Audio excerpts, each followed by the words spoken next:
ating panahon ngayong hapon po ng January 28, 2025. Sa ngayon po ay nananatili na walang anumang sama ng panahon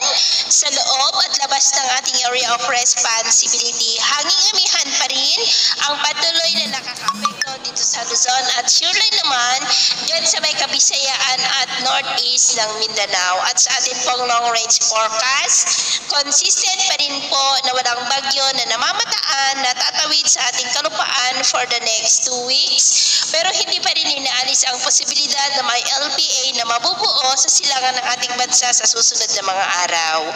At sa lagay ng ating panahon, ngayong hapon ay cloudy skies with isolated rains sa ilang bahagi ng Cagayan Valley, lalo na sa may Cagayan, Cordillera, lalo na sa may Apayao, Palawan, Infanta, Samar Provinces, Leyte, Bohol, Cebu, Negros,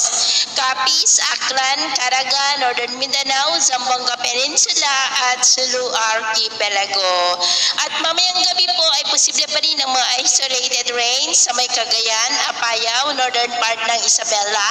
southern Palawan, Kabisayaan, Surigao Provinces, Northern Mindanao, Zamboanga Peninsula at Sulu Archipelago, kaya mag-ingat pa rin po tayo.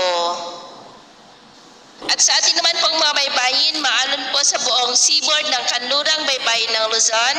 maging po sa silangang baybayin ng Luzon, silangang baybayin ng Eastern Samar, at matataas ang mga alon sa northern seaboard ng Cagayan at extreme northern Luzon seaboards na ang mga alon dyan ay posible po na aabot hanggang sa 2.5 to 5 meters height. Kaya hanggat maaari po, iwasan na muna natin ang papalaot dyan sa mga may kulay pula para po mas makaiwas sa mga